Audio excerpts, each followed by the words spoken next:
بسم اللہ الرحمن الرحیم نحمده ونصلی علی رسوله الکریم اما بعد قال اللہ تبارک وتعالی فی القرآن المجید والفرقان الحمید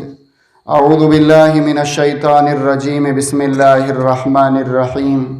انا نحن نزلنا الذکر وانا له لحافظون وقال النبی صلی اللہ علیہ وسلم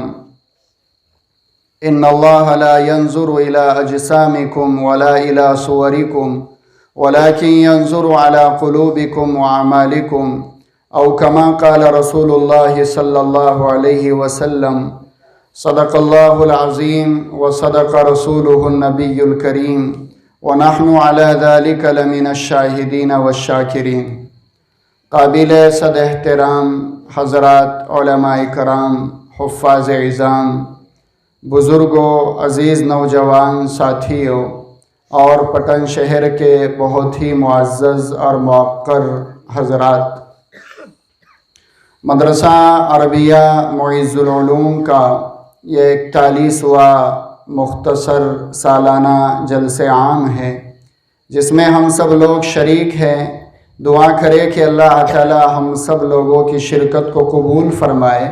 اور یہ شریک ہونا اللہ تعالی ہم سب کے لیے رحمت اور مغفرت کا ذریعہ بنائے۔ جس ملک میں ہم رہتے ہیں اور جس ملک میں ہم اپنی زندگی گزار رہے ہیں، اس ملک میں اسلام کی تاریخ بہت پرانی ہے۔ یوں تو اسلام کو دنیا میں آئے ہوئے 1450 سال کا ایک طویل عرصہ گزر گیا،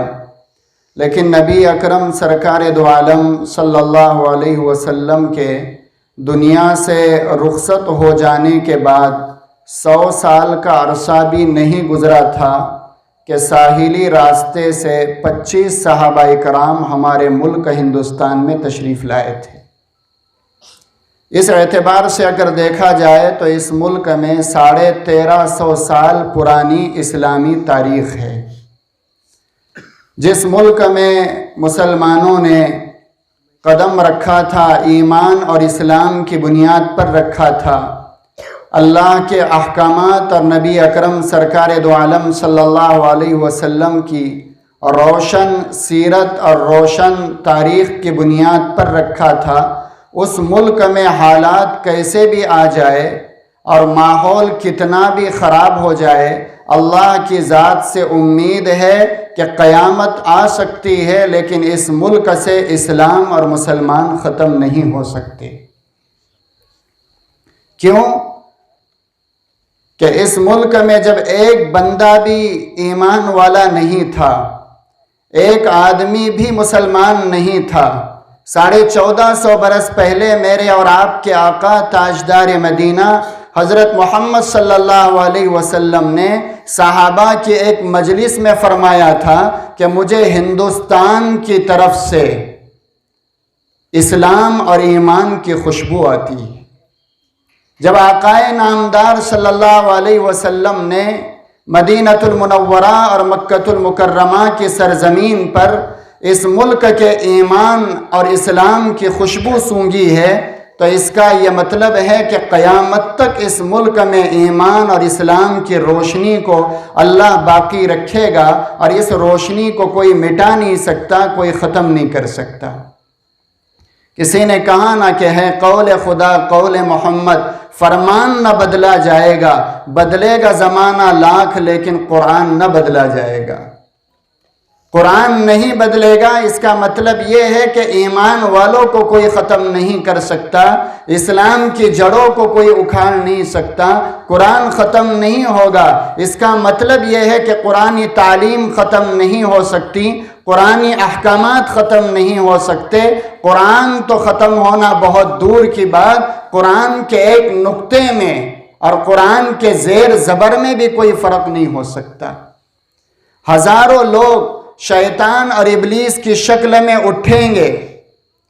کبھی مدارس کے خلاف اٹھیں گے، کبھی ایمان اور اہل ایمان کے خلاف اٹھیں گے، کبھی اسلام کے خلاف اٹھیں گے، کبھی نبی اکرم سرکار دو عالم صلی اللہ علیہ وسلم کے لائے ہوئے دین کے خلاف اٹھیں گے، لیکن یہ اٹھنے والے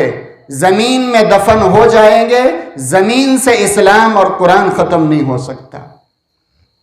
ہمیں یہ ایمان ہے، ہمارا یہ عقیدہ ہے اللہ کے نبی صلی اللہ علیہ وسلم کی تعلیمات پر، اللہ رب العزت کے احکامات پر۔ تو اس ملک میں اللہ تعالیٰ نے ایمان اور اسلام کی جڑوں کو مضبوط کر دیا ہے۔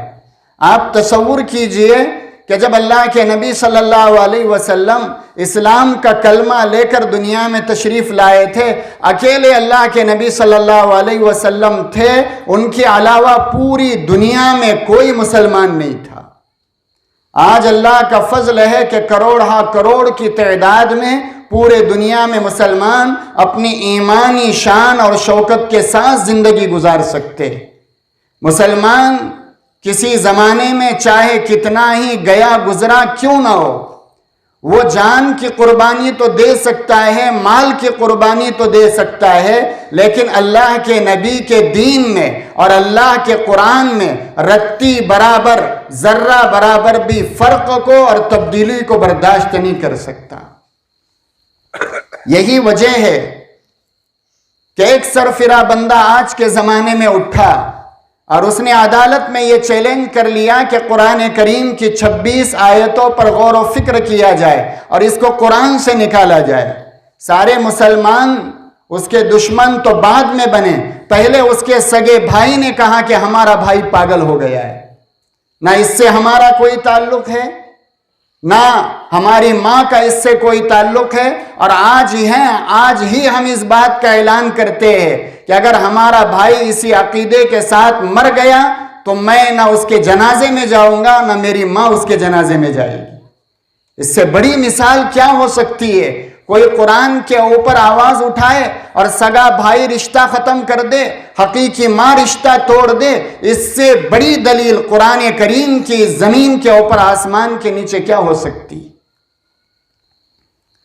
تو ایمان اور اسلام اور قرآن کی تاریخ اس ملک میں آج سے نہیں، 1450 برس سے اسلام زندہ ہے، قرآن زندہ ہے، اللہ کے نبی صلی اللہ علیہ وسلم کی شریعت زندہ ہے۔ جب صحابہ اکرام اس ملک میں ایمان اور اسلام کی دعوت لے کر آئے تو لوگوں نے ان کے اخلاق کو دیکھا، ان کے کردار کو دیکھا، ان کی زبان کی سچائیوں کو دیکھا، تجارت اور کاروبار میں ان کے معاملات کو دیکھا، ان سے متاثر ہوئے اور ایمان اور اسلام قبول کر لیا۔ صحابہ اکرام کا ایک دور چلا،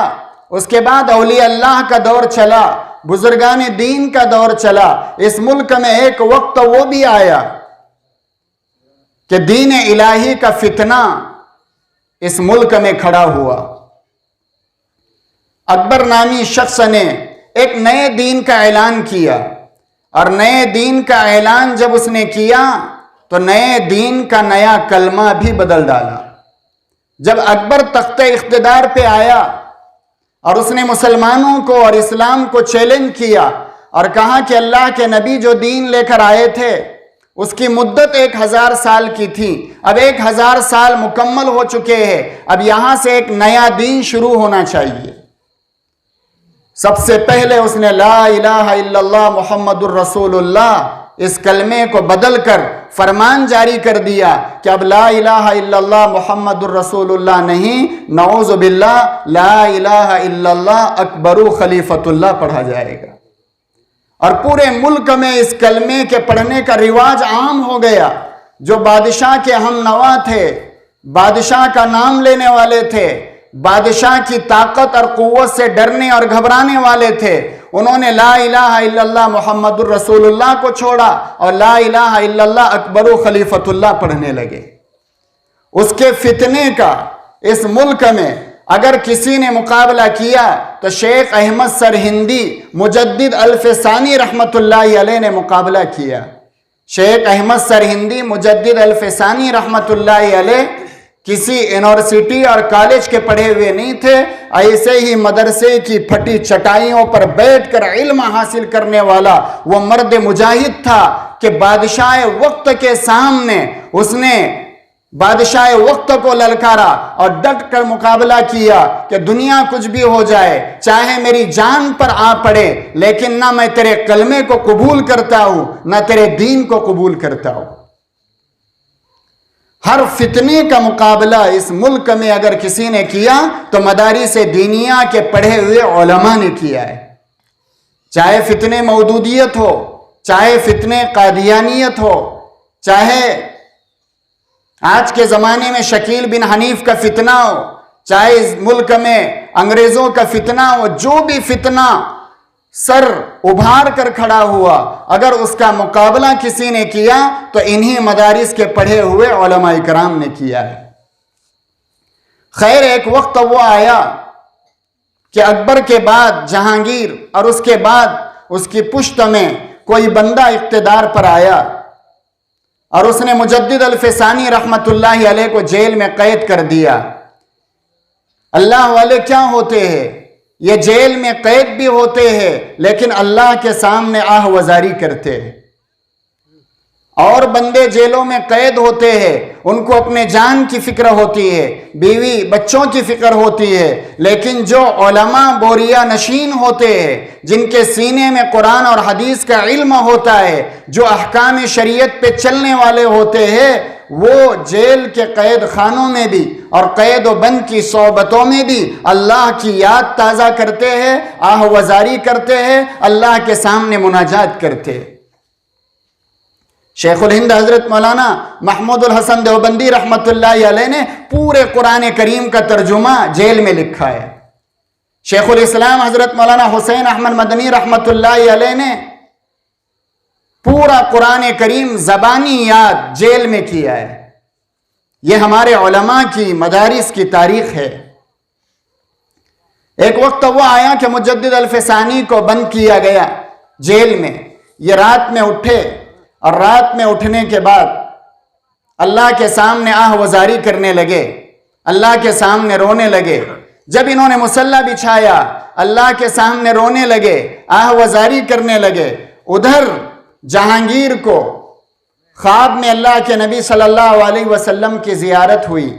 اور سرکار دو عالم صلی اللہ علیہ وسلم خواب میں آ کر کہہ رہے ہیں کہ تو یہاں پر اپنے محل میں آرام کے ساتھ سویا ہوا ہے اور اللہ کے ولی کو جیل میں بند کر دیا ہے۔ صبح وہ اپنی نیند سے تہجد کے وقت اٹھے، لڑکھڑاتے ہوئے وہاں جیل کی سیڑھیوں تک پہنچے، گش کھا کر گر گئے، فرمان جاری کیا کہ مجدد الفسانی رحمت اللہ علیہ کو باہر نکالو۔ جب وہ باہر نکلے تو حضرت مجدد الفسانی رحمت اللہ علیہ نے کہا کیا کہنا ہے؟ کہا کہ جو دین ہمارے باپ داداؤں نے اس ملک میں ایجاد کیا تھا، میں فرمان جاری کرتا ہوں کہ وہ دین باطل ہے، جھوٹا ہے، اس دین کا فرمان نہیں چلے گا۔ وہی دین چلے گا جو 1400 برس پہلے سرکار دو عالم صلی اللہ علیہ وسلم مکہ کی وادیوں میں لے کر آئے تھے۔ اتنا بڑا اعلان کرنے کے بعد حضرت مجدد الفسانی رحمت اللہ علیہ نے جہانگیر سے کہا کہ جہانگیر، تم نے یہ اعلان کر کے دین الہی جو نیا دین ایجاد ہوا تھا اس کی جڑوں کو ختم کر دیا ہے، اور اس ملک کے اندر تم نے ایمان اور اسلام کی حفاظت کا فیصلہ کر لیا ہے۔ جہانگیر سن لو، قیامت کے دن اللہ تعالیٰ مجھ سے کہیں گا مجدد الفسانی تم جنت میں چلے جاؤ، میں اس وقت تک جنت میں نہیں جاؤں گا جب تک کہ اللہ تمہارے لیے بھی جنت کا فیصلہ نہ کرے۔ آخر وقت میں جہانگیر بستر پہ پڑے ہوئے تھے اور اپنا چہرہ زمین پر رگڑ رہے تھے، اور ان کے خادمین اور وزراء قریب قریب آ رہے تھے اور کہا کہ بادشاہ سلامت، آج تم دنیا چھوڑ کے جا رہے ہو، تمہارے دل کی کیفیت کیا ہے؟ تو جہانگیر نے کہا تھا میرا دل بالکل مطمئن ہے۔ کہا زندگی میں تم نے کوئی عمل تو ایسا نہیں کیا کہ اطمینان کے ساتھ تم دنیا سے رخصت ہو جاؤ؟ تو جہانگیر نے کہا کہ میرے پاس تو کوئی عمل ایسا نہیں ہے کہ جو مجھے جنت تک پہنچا سکتا ہے، صرف میرے پاس ایک عمل ہے، وہ عمل یہ ہے کہ وقت کے مجدد اللہ کے ولی مجدد الفسانی نے کہا تھا، جہانگیر میں تمہارے بغیر جنت میں نہیں جاؤں گا۔ اس کے بعد حالات اور آگے بڑھے۔ 1601 میں اس ملک میں انگریز داخل ہو گئے اور وہ دین اسلام اور مسلمانوں کے خلاف باغیانہ انداز لے کر داخل ہوئے۔ 1601 میں وہ آئے، اس کے بعد انہوں نے سب سے پہلے نشانہ اس ملک میں اسلام اور مسلمانوں کو بنایا۔ ان حالات سے گزرتے گزرتے تاریخ میں ایک موڑ وہ بھی آیا کہ سراج الدولہ کی حکومت ختم ہو گئی، حضرت ٹیپو سلطان شہید رحمت اللہ علیہ کا زمانہ آیا، اور ایک مارکے میں میر جعفر میر صادق، دو شیعہ اور منافق کے ذریعے حضرت ٹیپو سلطان شہید رحمت اللہ علیہ کی بھی شہادت کا واقعہ 14 مئی 1799 کو سری رنگا پٹنم میں پیش آیا۔ حضرت ٹیپو سلطان شہید رحمت اللہ علیہ کے انتقال کے بعد اور شہادت کے بعد اس ملک میں مسلمانوں کا دینی اور مذہبی اعتبار سے کوئی سہارا اور آسرا دور دور تک نظر نہیں آتا تھا۔ اس کے بعد ہی حضرت ٹیپو سلطان شہید رحمت اللہ علیہ کی لاش پر کھڑے ہو کر ایک انگریز جنرل ہارٹس نے کہا تھا کہ آج سے یہ ملک ہمارا ہے۔ 1799 کو ٹیپو سلطان کی شہادت کے بعد 4 سال کا ایسا عرصہ مسلمانوں پر بے چینی اور بے قراری کا گزرا کہ ظاہر میں کوئی سہارا نظر نہیں آتا تھا، دین پر چلا جائے تو کس طرح سے چلا جائے، اس لیے کہ 1799 سے پہلے انگریزوں نے دلی میں 1000 مدارس پر بلڈوزر چلایا تھا، 1000 مدارس کا ایک دن میں خاتمہ کر دیا تھا، علماء کو تختے دار پر لٹکایا تھا، سولیوں پر چڑھایا تھا، اور جو آخری چٹان ان کے خلاف لڑ رہی تھی جس کا جملہ تھا کہ گیدڑ کی 100 سالہ زندگی سے شیر کی ایک دن کی زندگی بہتر ہے، جب وہ بھی دنیا سے چلے گئے، جب ملک کے حالات بد سے بدتر ہوتے چلے گئے، مسجدوں میں کوئی اذان دینے والا، کوئی نماز پڑھنے والا، کوئی قرآن کی تعلیم کو عام کرنے والا باقی نہیں رہا، اور جب انگریزوں نے اپنے ایسٹ انڈیا کمپنی کے ذریعے سے ایک فرمان جاری کیا، اس فرمان کو دیکھ کر ہمارے علماء سمجھ گئے کہ اس ملک میں انگریزوں سے جنگ کرنا ایسے ہی فرض ہو گیا جیسے نماز پڑھنا فرض ہے، روزہ رکھنا فرض ہے، زکوٰۃ دینا فرض ہے۔ تو 1803 میں حضرت شاہ ولی اللہ محدث دہلوی رحمت اللہ علیہ کے بڑے بیٹے حضرت شاہ عبدالعزیز محدث دہلوی رحمت اللہ علیہ نے فتویٰ دیا کہ ان الہند عادت دار الحرب، کہ ہندوستان دار الحرب بن چکا ہے، اور ہر مسلمان کی یہ ذمہ داری ہے کہ وہ انگریزوں کو اس ملک سے باہر کرنے کے لیے ہر اعتبار کی قربانیاں دے، اور انگریزوں سے جہاد کرنا اس ملک میں مسلمانوں کے اوپر فرض ہو چکا ہے۔ جہاد کے فرض ہونے کا اعلان جانی نقصان کی بنیاد پر نہیں کیا گیا، مالی نقصان کی بنیاد پر نہیں کیا گیا۔ جب تک جان کا نقصان ہوتا رہا اس ملک میں علماء برداشت کرتے رہے، جب تک مال کا نقصان ہوتا رہا علماء برداشت کرتے رہے، لیکن جب انگریزوں کی طرف سے یہ بات آئی کہ ان سے ان کا مذہب بھی چھیننا ہے، ایمان بھی چھیننا ہے، تب کہیں جا کر ایک خانقاہ کے حجرے سے باہر نکل کر حضرت شاہ عبدالعزیز محدث دہلوی نے فتویٰ دیا ان الہند عادت دار الحرب، کہ ہندوستان دار الحرب بن گیا، اور مسلمانوں کے اوپر یہ فرض ہو گیا کہ وہ انگریزوں سے جہاد کرے، انگریزوں سے جنگ کرے۔ اس کے بعد سلسلہ چلتا رہا۔ 1803 کے بعد حالات عدلتے بدلتے چلے گئے، پھر ایک مارکہ آیا جس کو سبھی لوگ جانتے ہیں 1857 کا۔ 1857 میں ایمان والوں کی، علماء کی، اور اس ملک میں دین اور ایمان کی حفاظت کرنے والے دیوانوں کی ایک تاریخ وہ بھی آئی کہ انگریزوں سے زبردست مقابلہ ہوا، جس کو گھمسان کی جنگ کہتے ہیں۔